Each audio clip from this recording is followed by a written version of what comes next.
Salut les investisseurs malins, j'espère que tu vas bien. Je m'appelle Gabriel Jarosson et aujourd'hui, on parle de la marque en moins en levée de fonds sur SoWeFund pour encore quelques jours.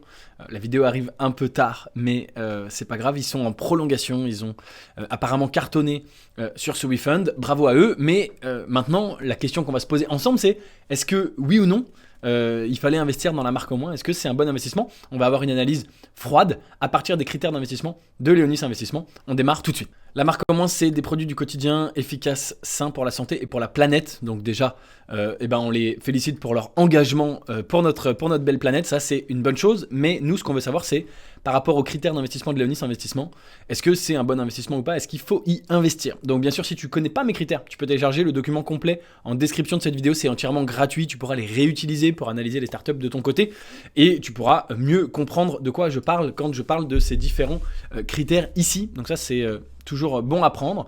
Et on démarre immédiatement. Alors, ce qu'on peut déjà dire, c'est donc une entreprise d'impact qui élabore des produits du quotidien sains, écologiquement responsables, de fabrication française.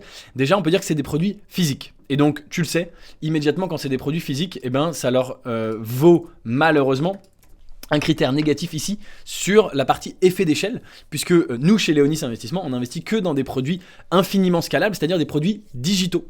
Ici, on est sur un produit physique, donc à chaque fois que tu vends de la vaisselle, de la lessive ou des doses WC, je ne sais pas ce que c'est les doses WC d'ailleurs, mais sûrement un truc que tu mets dans tes toilettes pour les nettoyer probablement, à chaque fois que tu les vends, il faut les produire. Et donc, il n'y a pas la même scalabilité infinie que dans le digital. On peut dire ça immédiatement, on peut aussi immédiatement dire qu'il y a un marché énorme. Évidemment, les gens qui ont besoin de lave-vaisselle, de produits vaisselle, c'est absolument énorme, et de lessive. On peut également dire qu'ils savent comment monétiser, puisqu'ils vont vendre leurs produits.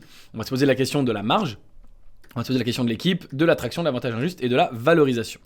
La valorisation, on la voit ici, mais on reviendra en dernier là-dessus. Donc, transparence radicale, ils ont 50 000 clients réguliers, 300 000 abonnés sur les réseaux sociaux. Donc, alors, pour le coup, tu le sais, moi, je regarde l'attraction en termes de chiffre d'affaires.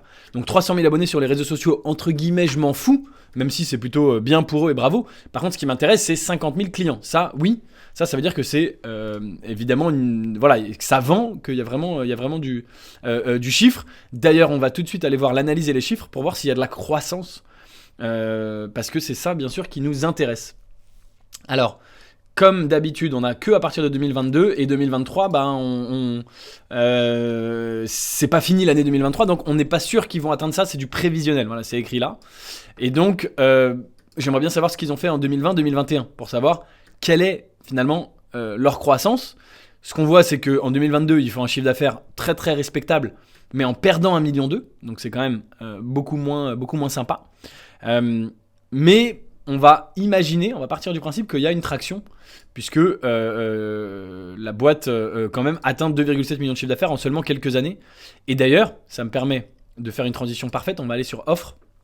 Ça me permet de faire une transition parfaite pour aller voir depuis quand existe la marque. Donc je vais voir Nicolas, Maxime et Jérémy. C'est pas contre Alix et Inès, d'ailleurs c'est bizarre, c'est les trois hommes qui sont les cofondateurs. Ici cofondateur et CTO. CTO, il n'est pas forcément d'ailleurs cofondateur, sinon ce serait écrit.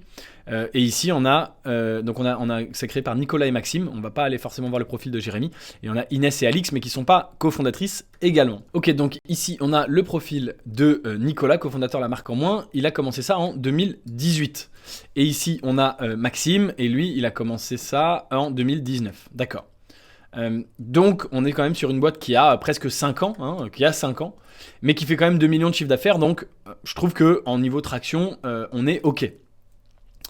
Qu'est-ce qu'il faisait avant? Donc il a fait l'EDEC et Maxime a aussi fait l'EDEC.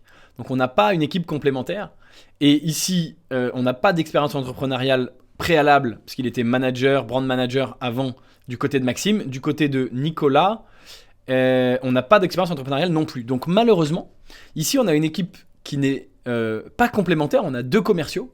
Alors on n'a pas forcément besoin ici d'un profil technique, parce qu'on n'est pas sur une boîte technique, c'est pas comme les startups technologiques que moi j'analyse d'habitude, mais il n'empêche qu'on n'a ni complémentarité, ni expérience entrepreneuriale. Donc en théorie, normalement, je mets un critère ici négatif. Ici, comme on est sur un projet où il y a vraiment très peu de composantes techniques, on va mettre un critère orange, donc c'est entre les deux, entre vert et rouge. Mais Pour moi, c'est quand même pas de complémentarité. Alors, ils ont réussi à atteindre 2,7 millions de chiffre d'affaires, ce qui en soi prouve leur compétence. Ça se fait pas tout seul d'atteindre 2,7 millions de chiffre d'affaires. Donc pas mal, mais quand même pas de complémentarité. D'accord. Alors, ça c'est bon. Ici, je vais tout de suite faire un CTRL F et chercher la marge. Pour voir si c'est mentionné. Ici, prix juste, fabrication 1 €, logistique et stock, transport, équipe et bureau, TVA. Donc ici, je pense que leur marge, en fait... alors, on va pas compter le transport, on va juste compter le stockage. Donc 1.02 plus... Non, j'ai mis un degré. 1.02 plus 0.12. On est à 1,14. Si tu enlèves la TVA, donc ça fait 2,50 moins 0,42, ça fait 2,08. 2,08. Et nous, on était à 1,14. Donc divisé, on est à 54% de coût. Donc on est à peu près à 50% de marge. Sachant que je ne compte pas le transport. Puisque le transport, c'est un coût variable. Je compte vraiment la fabrication et éventuellement le stockage. Parce que c'est important. Donc on est, disons, autour des 50% de marge. Je pense qu'on est un peu en dessous. Normalement, tu le sais, si on est en dessous, c'est critère négatif. Donc je crois qu'on y est tout pile. Et éventuellement, on peut leur donner ça. On peut leur donner... je vais aller regarder là-haut si jamais, ici dans les documents. Ici, en général, on a par exemple un pitch deck ou quelque chose comme ça.